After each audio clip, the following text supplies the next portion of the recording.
தமிழ் சினிமாவில் ஒரு ஆக்ஷன் படம் அப்படிங்கிறது ஜாஸ்தி ஆகிட்டே வருது. அதே போல் போதைப்பொருள் கடத்துறது அப்படிங்கிறது ஜாஸ்தி ஆகிட்டே வருது. போதைப்பொருளில் என்னென்ன விதமான போதைப்பொருள் இருக்குது, கடத்தல் அப்படி இப்படிங்கிற விஷயம் தொடர்ந்து பல படங்களில் வந்து சலிச்சு போயிட்டுருக்கு. ஒரு கட்டத்தில் சைக்கோ கில்லர் அப்படிங்கிற மாதிரியான படங்களும் வந்து போறியா அப்படின்ற மாதிரி ஆயிடுச்சு. ஆனால் சைக்கோ த்ரில்லர் மாதிரியான படங்களாக இருக்கட்டும், அல்லது ஒரு குடும்ப கதையாக இருக்கட்டும், அல்லது இந்த மாதிரியான வேற ஒரு களம் கொண்ட ஒரு ஆக்ஷன் பிளாக் படமாக இருக்கட்டும் அப்படின்னு மலையாள திரையுலகம் எப்போதுமே கதையில் கனக்கச்சிதமாக இறங்கிட்டே இருக்கு அப்படிங்கிறத நம்ம சொல்லிக்கிட்டே இருக்கோம். இப்போ தமிழ் சினிமாவில் கடந்த 2 வருடங்களுக்குள்ளார பார்த்தாக்க இருகப்பற்று மாதிரியான படங்களும், குட் நைட் மாதிரியான படங்களும், சமீபத்தில் வந்த அமரன், லப்பர் பந்து மாதிரியான படங்களும் அப்படின்னு நமக்கு நல்ல நல்ல படங்களை கொடுத்துச்சு. ஜேபேபி மாதிரியான ஒரு படம் நமக்குள்ளார என்னவோ தாக்கங்கள் செய்தது. கருமேகங்கள் கலைகின்றன படம் ஓடலை அப்படின்னு சொன்னாலும் கூட அந்த படம் நமக்கு ஒரு தாக்கத்தை கொடுக்கத்தான் செஞ்சிச்சு. இந்த மாதிரி வரிசையில் நிறைய படங்கள் ஒரு ஃபேமிலி டிராமாவாக வந்துட்டு இருக்கிறத நாம் பார்க்கத்தான் முடியுது. சமீபத்தில் வந்து ஜெயம் ரவிக்கு சர்க்கலை கொடுத்த ஒரு ஃபேமிலி டிராமா படம் தானாலும் கூட அந்த பிரதர் திரைப்படம் சோபிக்கலை. இதே போல வந்த இன்னொரு படமும் பெரிய இம்பாக்டை ஏற்படுத்தலை. இதுக்கு இடையில இன்னொரு விஷயத்தையும் சொல்றேன். சசிகுமார் சார் அவர்கள் ஒன்று கிராமத்துக்காரராக நடிக்கிறாரு, அப்படி இல்லைனாக்க இப்படியான ஒரு கேரக்டர்ல நடிக்கிறாரு, நண்பர்களுக்காக நடிக்கிறாரு அப்படிங்கிறதெல்லாம் தாண்டி சசிகுமார் சாருடைய கரியரை எடுத்து பார்த்தோம்னாக்க அவர் ஒவ்வொரு விதமான கேரக்டர்களை ஒவ்வொரு விதமான முறையில் கையாண்டுட்டு இருக்கிறத நாம பார்க்க முடியும்.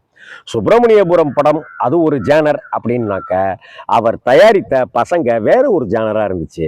இன்னும் சொல்லப்போனால் பசங்க ஒரு ட்ரெண்ட் சென்டர் படமாகவே அமைஞ்சிச்சு, விருதுகளும் வாங்குச்சு.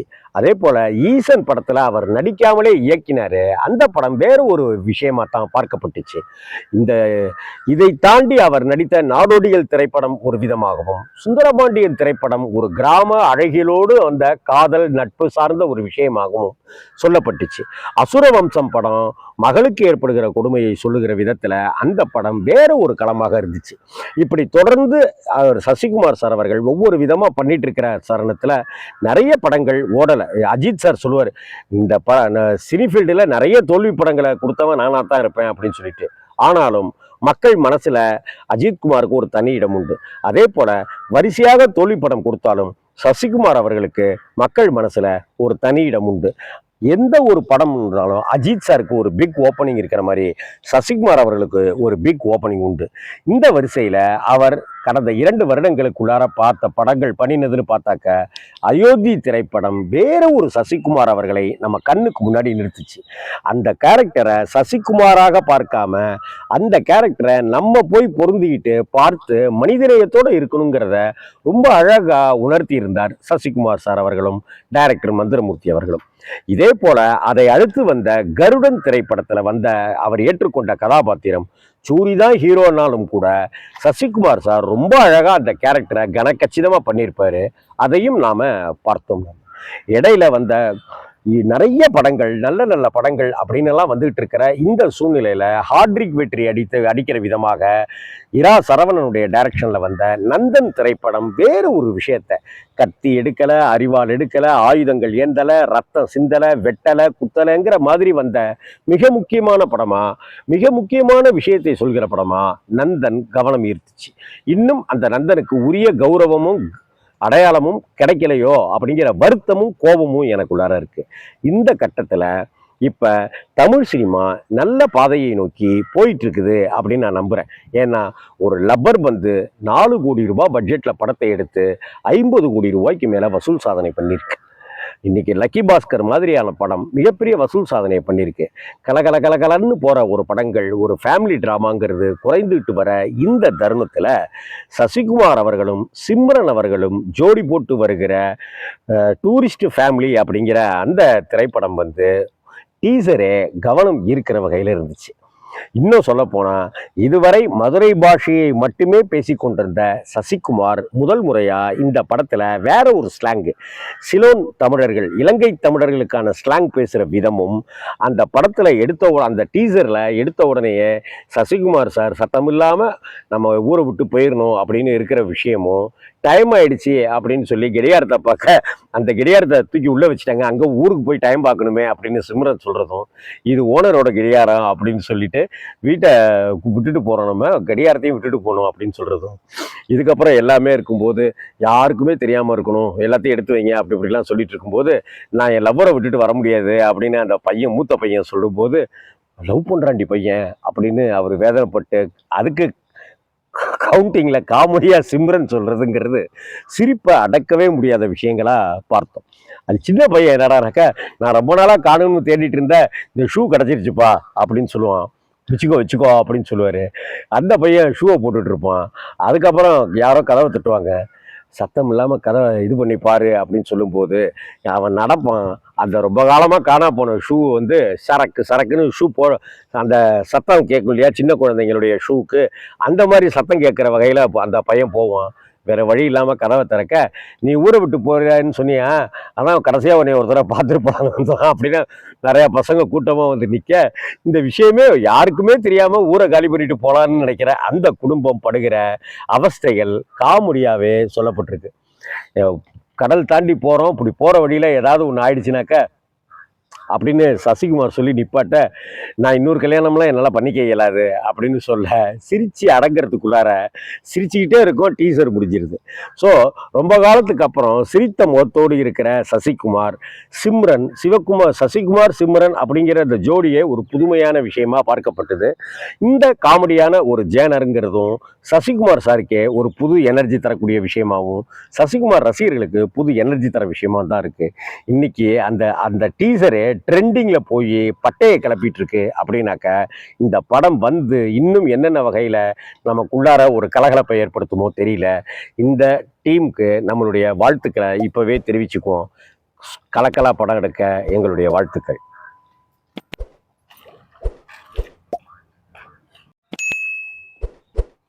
வணக்கம். தமிழ் சினிமாவில் ஒரு ஆக்ஷன் படம் அப்படிங்கிறது ஜாஸ்தி ஆகிட்டே வருது. அதே போல் போதைப்பொருள் கடத்துறது அப்படிங்கிறது ஜாஸ்தி ஆகிட்டே வருது. போதைப்பொருளில் என்னென்ன விதமான போதைப்பொருள் இருக்குது, கடத்தல் அப்படி இப்படிங்கிற விஷயம் தொடர்ந்து பல படங்களில் வந்து சலிச்சு போயிட்டுருக்கு. ஒரு கட்டத்தில் சைக்கோ கில்லர் அப்படிங்கிற மாதிரியான படங்களும் வந்து போறியா அப்படின்ற மாதிரி ஆயிடுச்சு. ஆனால் சைக்கோ த்ரில்லர் மாதிரியான படங்களாக இருக்கட்டும், அல்லது ஒரு குடும்ப கதையாக இருக்கட்டும், அல்லது இந்த மாதிரியான வேற ஒரு களம் கொண்ட ஒரு ஆக்ஷன் பிளாக் படமாக இருக்கட்டும் அப்படின்னு மலையாள திரையுலகம் எப்போதுமே கதையில் கனக்கச்சிதமாக இறங்கிட்டே இருக்கு அப்படிங்கிறத நம்ம சொல்லிக்கிட்டே இருக்கோம். இப்போ தமிழ் சினிமாவில் கடந்த 2 வருடங்களுக்குள்ளார பார்த்தாக்க இருகப்பற்று மாதிரியான படங்களும், குட் நைட் மாதிரியான படங்களும், சமீபத்தில் வந்த அமரன் லப்பர் பந்து மாதிரியான படங்களும் அப்படின்னு நமக்கு நல்ல நல்ல படங்களை கொடுத்துச்சு. ஜேபேபி மாதிரியான ஒரு படம் நமக்குள்ளார என்னவோ தாக்கங்கள் செய்தது. கருமேகங்கள் கலைகின்றன படம் ஓடலை அப்படின்னு சொன்னாலும் கூட அந்த படம் நமக்கு ஒரு தாக்கத்தை கொடுக்கத்தான் செஞ்சிச்சு. இந்த மாதிரி வரிசையில் நிறைய படங்கள் ஒரு ஃபேமிலி டிராமாவாக வந்துட்டு இருக்கிறத நாம் பார்க்கத்தான் முடியுது.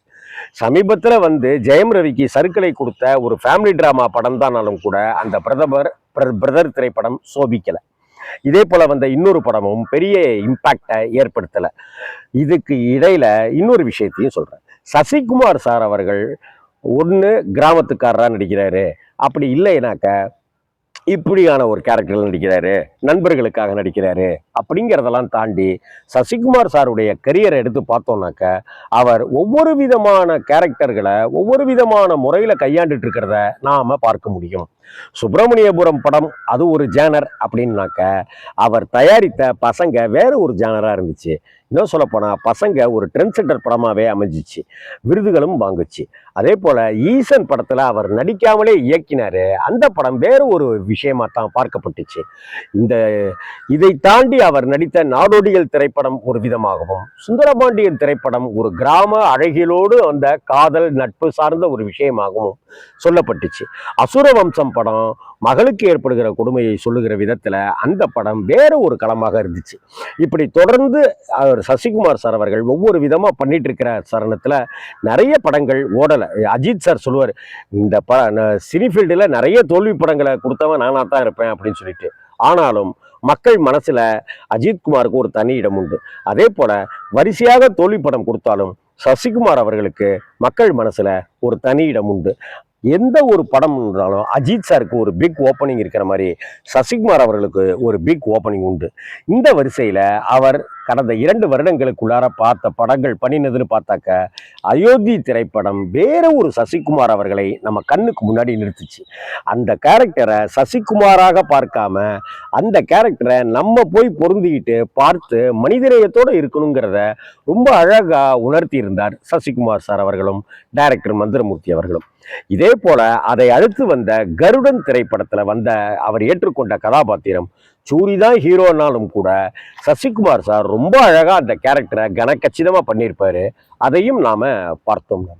இடையில வந்த நிறைய படங்கள், நல்ல நல்ல படங்கள் அப்படின்னு எல்லாம் வந்துகிட்டு இருக்கிற இந்த சூழ்நிலையில ஹாட்ரிக் வெற்றி அடிக்கிற விதமாக இரா சரவணனுடைய டைரக்ஷன்ல வந்த நந்தன் திரைப்படம் வேறு ஒரு விஷயத்த, கத்தி எடுக்கல, அறிவால் எடுக்கல, ஆயுதங்கள் ஏந்தல, ரத்தம் சிந்தல, வெட்டல, குத்தலைங்கிற மாதிரி வந்த மிக முக்கியமான படமா, மிக முக்கியமான விஷயத்தை சொல்கிற படமா நந்தன் கவனம் ஈர்த்துச்சு. இன்னும் அந்த நந்தனுக்கு உரிய கௌரவமும் அடையாளமும் கிடைக்கலையோ அப்படிங்கிற வருத்தமும் கோபமும் எனக்குள்ளார இருக்கு. இந்த கட்டத்துல இப்ப தமிழ் சினிமா நல்ல பாதையை நோக்கி போயிட்டு இருக்குது அப்படின்னு நான் நம்புறேன். ஏன்னா ஒரு லப்பர் பந்து 4 கோடி ரூபாய் பட்ஜெட்ல படத்தை எடுத்து 50 கோடி ரூபாய்க்கு மேல வசூல் சாதனை பண்ணியிருக்கு. இன்னைக்கு லக்கி பாஸ்கர் மாதிரியான படம் மிகப்பெரிய வசூல் சாதனையை பண்ணியிருக்கு. கலகலன்னு போற ஒரு படங்கள், ஒரு ஃபேமிலி டிராமாங்கிறது குறைந்துட்டு வர இந்த தருணத்துல சசிகுமார் அவர்களும் சிம்ரன் அவர்களும் ஜோடி போட்டு வருகிற டூரிஸ்ட் ஃபேமிலி அப்படிங்கிற அந்த திரைப்படம் டீசரே கவனம் ஈர்க்கிற வகையில் இருந்துச்சு. இன்னும் சொல்ல போனா இதுவரை மதுரை பாஷையை மட்டுமே பேசிக்கொண்டிருந்த சசிகுமார் முதல் முறையா இந்த படத்துல வேற ஒரு ஸ்லாங், சிலோன் தமிழர்கள், இலங்கை தமிழர்களுக்கான ஸ்லாங் பேசுற விதமும் அந்த படத்துல அந்த டீசர்ல எடுத்த உடனேயே சசிகுமார் சார் சத்தமில்லாம நம்ம ஊரை விட்டு போயிடணும் அப்படின்னு இருக்கிற விஷயமும், டைம் ஆயிடுச்சு அப்படின்னு சொல்லி கடியாரத்தை பார்க்க அந்த கடியாரத்தை தூக்கி உள்ள வச்சுட்டாங்க, அங்கே ஊருக்கு போய் டைம் பார்க்கணுமே அப்படின்னு சிம்ரன் சொல்றதும், இது ஓனரோட கடியாரம் அப்படின்னு சொல்லிட்டு வீட்டை விட்டுட்டு போறோம், நம்ம கடியாரத்தையும் விட்டுட்டு போகணும் அப்படின்னு சொல்றதும், இதுக்கப்புறம் எல்லாமே இருக்கும்போது யாருக்குமே தெரியாம இருக்கணும், எல்லாத்தையும் எடுத்து வைங்க அப்படி இப்படிலாம் சொல்லிட்டு இருக்கும்போது நான் என் லவ்வரை விட்டுட்டு வர முடியாது அப்படின்னு அந்த பையன், மூத்த பையன் சொல்லும்போது, லவ் பண்றாண்டி பையன் அப்படின்னு அவர் வேதனைப்பட்டு அதுக்கு கவுண்டிங்ல காமெடியா சிம்ரன் சொல்றதுங்கிறது சிரிப்பை அடக்கவே முடியாத விஷயங்களா பார்த்தோம். அது சின்ன பையன் என்னடானாக்கா, நான் ரொம்ப நாளா காணும்னு தேடிட்டு இருந்த இந்த ஷூ கிடைச்சிருச்சுப்பா அப்படின்னு சொல்லுவான். வச்சுக்கோ அப்படின்னு சொல்லுவாரு. அந்த பையன் ஷூவை போட்டுட்டு இருப்பான். அதுக்கப்புறம் யாரோ கதவை தட்டுவாங்க, சத்தம் இல்லாமல் கதை இது பண்ணி பாரு அப்படின்னு சொல்லும்போது அவன் நடப்பான். அந்த ரொம்ப காலமாக காணா போன ஷூ சரக்குன்னு ஷூ அந்த சத்தம் கேட்கும் இல்லையா சின்ன குழந்தைங்களுடைய ஷூக்கு, அந்த மாதிரி சத்தம் கேட்குற வகையில் அந்த பையன் போவான். வேற வழி இல்லாமல் கதவை திறக்க, நீ ஊரை விட்டு போறன்னு சொன்னியா, அதான் கடைசியாக உன்னை ஒரு தடவை பார்த்துருப்பாங்க அப்படின்னா நிறையா பசங்க கூட்டமாக நிற்க, இந்த விஷயமே யாருக்குமே தெரியாமல் ஊரை காலி பண்ணிட்டு போகலான்னு நினைக்கிற அந்த குடும்பம் படுகிற அவஸ்தைகள் காமெடியாகவே சொல்லப்பட்டிருக்கு. கடல் தாண்டி போகிறோம், இப்படி போகிற வழியில் ஏதாவது ஒன்று ஆயிடுச்சுனாக்க அப்படின்னு சசிகுமார் சொல்லி நிப்பாட்ட, நான் இன்னொரு கல்யாணம்லாம் என்னால் பண்ணிக்க இயலாது அப்படின்னு சொல்ல சிரிச்சு அடங்கிறதுக்குள்ளார சிரிச்சுக்கிட்டே இருக்கும். டீசர் முடிஞ்சிருது. ஸோ ரொம்ப காலத்துக்கு அப்புறம் சிரித்த முகத்தோடு இருக்கிற சசிகுமார், சிம்ரன், சசிகுமார் சிம்ரன் அப்படிங்கிற இந்த ஜோடியே ஒரு புதுமையான விஷயமா பார்க்கப்பட்டது. இந்த காமெடியான ஒரு ஜேனருங்கிறதும் சசிகுமார் சாருக்கே ஒரு புது எனர்ஜி தரக்கூடிய விஷயமாகவும், சசிகுமார் ரசிகர்களுக்கு புது எனர்ஜி தர விஷயமா தான் இருக்கு. இன்னைக்கு அந்த டீசரே ட்ரெண்டிங்ல போய் பட்டையை கிளப்பிட்டு இருக்கு. அப்படின்னாக்க இந்த படம் இன்னும் என்னென்ன வகையில நமக்குள்ளார ஒரு கலகலப்பை ஏற்படுத்துமோ தெரியல. இந்த டீமுக்கு நம்மளுடைய வாழ்த்துக்களை இப்பவே தெரிவிச்சுக்குவோம். கலக்கலா படம் எடுக்க எங்களுடைய வாழ்த்துக்கள்.